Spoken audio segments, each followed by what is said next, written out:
पाकिस्तान का शिकार करेंगे ईरान और तालिबान।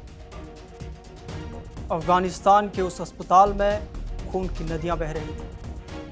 पाकिस्तान के ड्रोन हमले ने सैकड़ों मासूमों को कत्लेआम कर दिया, लेकिन अब बदला लेने का वक्त आ गया। ईरान और तालिबान का सीक्रेट गठबंधन तैयार है पाकिस्तान को नक्शे से मिटाने के लिए। 1971 की तरह नहीं, इस बार पूरा देश हमेशा हमेशा के लिए गायब हो जाएगा। क्या पाकिस्तान बच पाएगा? क्या पाकिस्तान एक बार फिर इतिहास के उसी मोड़ पर खड़ा है जहां से वापसी आसान नहीं है? और एक तरफ ईरान का खामोश गुस्सा है, दूसरी तरफ तालिबान की खुली चेतावनी, और बीच में फंसा पाकिस्तान हर मोर्चे पर अपनी दोहरी चाल में उलझता जा रहा है। सवाल यह है कि क्या 1971 जैसी कहानी फिर से दोहराने वाली है? और क्या इस बार पाकिस्तान के सामने खतरा बाहर से नहीं बल्कि चारों तरफ से खड़ा हो चुका है? मिडिल ईस्ट से लेकर साउथ एशिया तक इस बार जो भू राजनीतिक खेल चल रहा है, उसमें सबसे ज्यादा दबाव अगर किसी देश पर है तो यह पाकिस्तान है। और इस दबाव की सबसे बड़ी वजह किसी और की साजिश नहीं बल्कि उसकी अपनी रणनीति, उसकी दोहरी नीति और उसके हाल ही के फैसले हैं, जिन्होंने उसके पड़ोसी देशों के भरोसे को कमजोर कर दिया। इस पूरी कहानी की शुरुआत होती है ईरान के विदेश मंत्री अब्बास अरागची के एक सोशल मीडिया पोस्ट से, जो पहली नजर में एक साधारण रमजान संदेश लगता है, लेकिन जैसे ही आप इसकी गहराई से समझते हैं इसको, तो ये पोस्ट एक कूटनीतिक संदेश में बदल जाता है। इस पोस्ट में अरागची अफगानिस्तान की खुलकर तारीफ करते हैं और कहते हैं कि अफगानिस्तान ने आक्रामकता के खिलाफ मजबूती से खड़े होकर ईरान का साथ दिया है।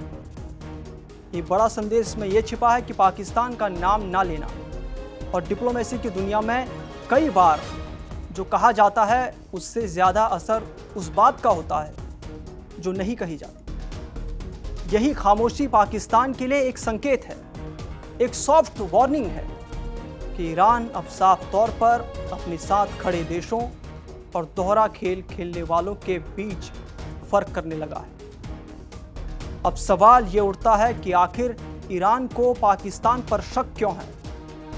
तो इसका जवाब हमें हाल ही के घटनाक्रमों में मिलता है।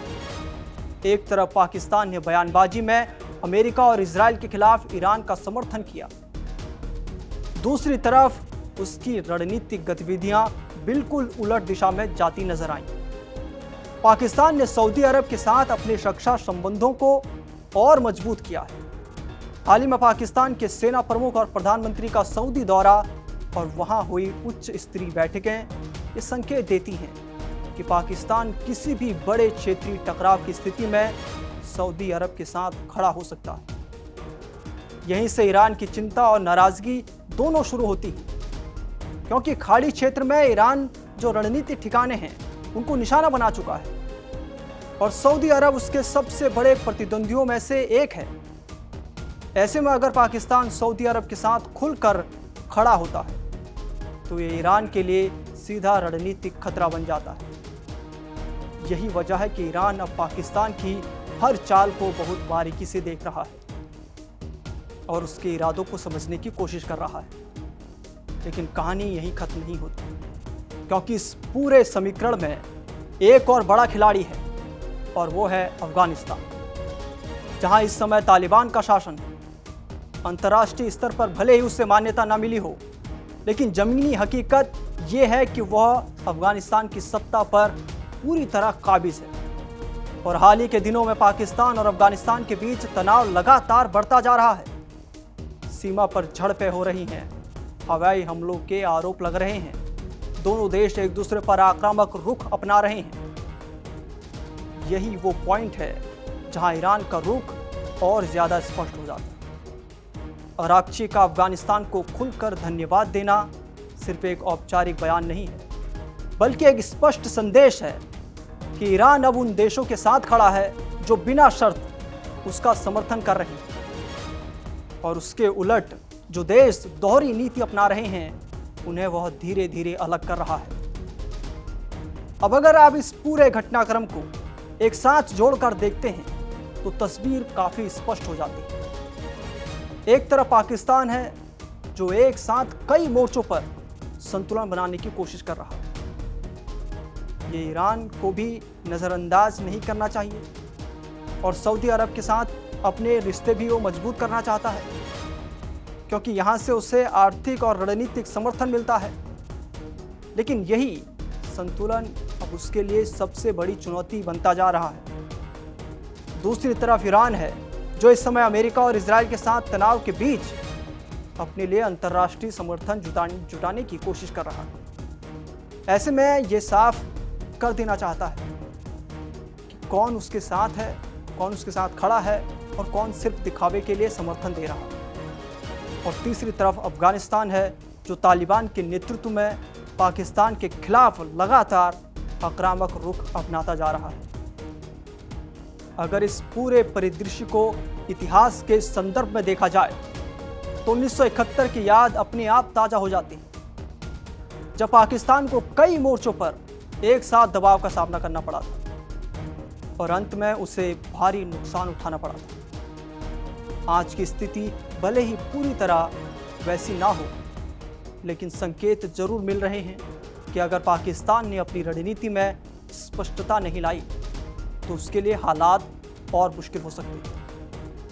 खासतौर पर जब उसके अपने पड़ोसी देश उसके इरादों पर सवाल उठाने लगे और उसकी नीतियों पर भरोसा करने को तैयार नहीं, क्योंकि अंतर्राष्ट्रीय राजनीति में सबसे महत्वपूर्ण चीज होती है भरोसा।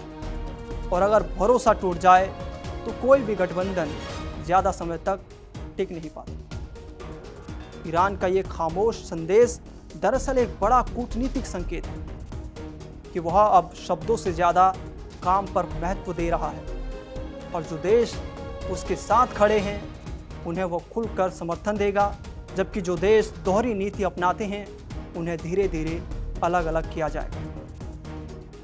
अब देखने वाली बात यह है कि जो पाकिस्तान है वो इस संकेत को कैसे लेता है।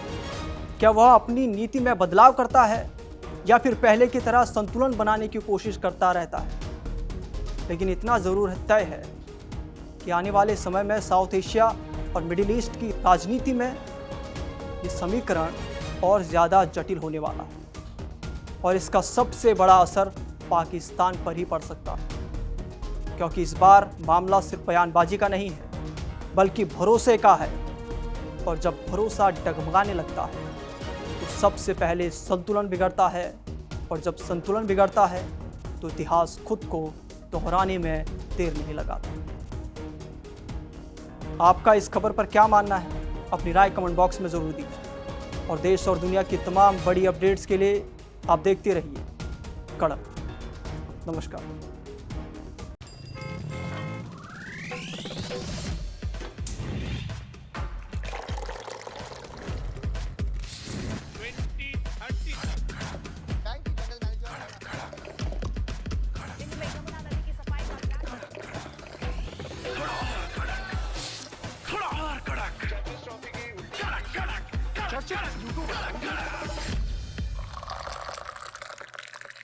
ये कड़क है।